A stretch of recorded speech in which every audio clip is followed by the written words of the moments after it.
am Honey Grace Abellinosa, taking up Bachelor of Elementary Education Year 1. And this is my video reflection about my topic or my report entitled Learning Theories.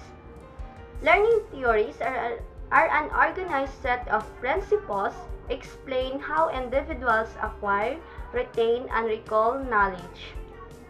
By learning and knowing the different learning theories, we can better understand how learning occurs. Edward L. Thorndike is the founder and the proponent of connectionism theory. Connectionism means the connection between our stimuli and our response. Stimuli means anything that causes a reaction, and our response is that our reaction to our stimuli.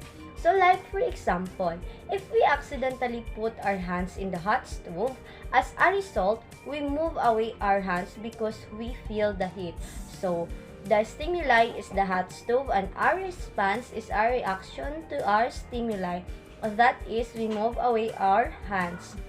That is the connection of our stimuli and our response. Edward Thorndike believed that learning occurs by trial and error. So like for example, solving math problem. So, nanatay na solve na answer, nakita na answer, tas ma-realize na to na dili pa jud ay ni mao ang correct way. So, napa jud exact na answer ani. So, mag-try na pod tag another solution hangtod sa makita na to ang correct solution ato na problem sa math. Thorndike has three basic ideas about learning. First is the law of exercise, second is the law of effect, and third is the law of readiness. Law of exercise simply means the more person practice something, the better he or she able to retain that knowledge. So like for example, sa ginahimo ni Sir Carlos sa amua, first is ginapahimo sa miniyadaan og topic sentence para mas dali na lang sa amua maka-construct og essay. So, as it is said, practice makes perfect. But it doesn't mean para ma-perfect yun. Para lang na ay progress ng atuang skills in writing essay. So, the law of exercise has two parts, the law of use and the law of disuse. The law of use is the strength of our connection, and the law of disuse, it is the weakness of our connection, and it is easily forgotten.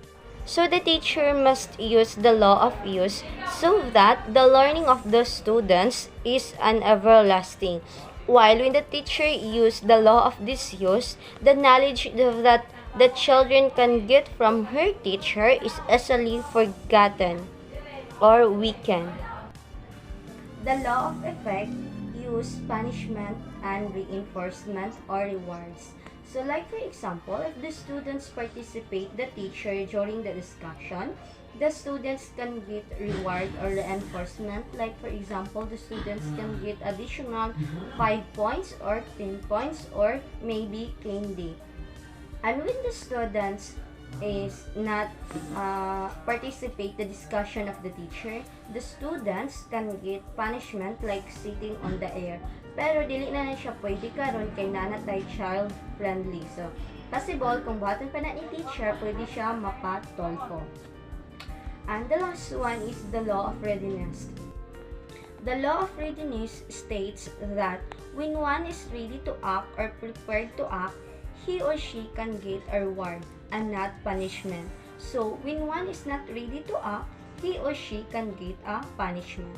But, according to Edward Thorndike, when a child is not ready to learn, he or she cannot be forced to learn. So the teacher must use his strategy or technique so that he can get the attention or interest of the children.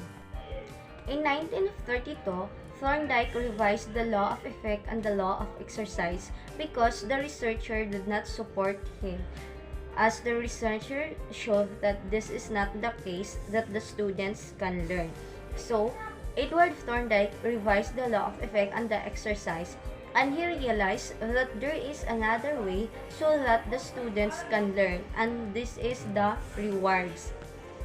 Of course, when the children know that there is a rewards they can get from their teacher, they will be participate the discussion of the teacher.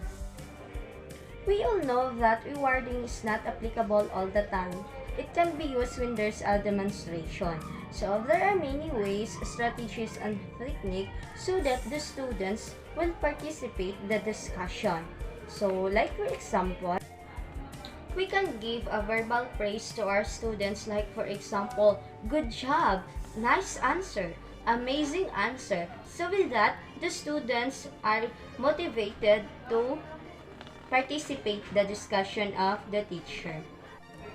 We can give them a group activity so that their collaboration skills will enhance. So, for example, i-group na to ang sabaan ug ang dili sabaan, ang buutan ug ang dili buutan, ang katong mga bright ug dili bright. So, mahikayat jud na sila na mag-participate sila sa ilahang activity na gihatag ni teacher. Teacher should provide a conducive learning environment so that the students feel good going to school and feel motivated to learn. And we should also use an objects that are familiar to the students so that they can relate, especially when we belong to the rural area.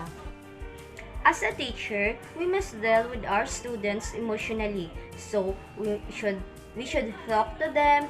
Don't ignore their feelings and emotions. Give them advice. Encourage them to share their feelings and emotions. So, teacher, you should deal your students emotionally. And also, recognize individual efficacy so that their ability and capability will develop and enhance. So, kung asa sila maayo, dito nato sila i-develop. And lastly, treat your students equal so that they feel connected and will come to go to school. Reinforcement means giving reward to your students. It could be a verbal praise. So, there are two types of reinforcement. The positive reinforcement and the negative reinforcement. In the positive reinforcement, like for example, the teacher praised her students for doing the activity very creatively. For the negative reinforcement, it doesn't mean that negative or bad. So like for example, the students actively participate the discussion of the teacher. So as a result, the teacher removed the homework of the students. And also, there are schedules of giving reinforcement to the students. These are the intermittent schedule and the ratio schedule. The intermittent schedule has two parts, the interval schedule and the fixed interval schedule. The interval schedule is predictable, so the students will know when the reinforcement occur. Unlike the fixed interval schedule, it is unpredictable, so the students did not know when the reinforcement occur. Ratio schedule has also two parts, the fixed ratio and the variable ratio.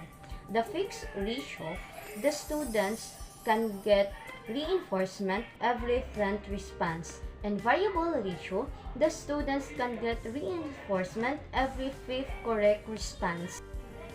There are two types of conditioning, the classical conditioning by Ivan Pavlov and the operant conditioning by B.F. Skinner. In classical conditioning, it involves associating an involuntary response and a stimulus. In operant conditioning, it's about associating voluntary behavior and consequences. It is also about encouraging and discouraging students' behavior using reinforcement. And that's all. Thank you.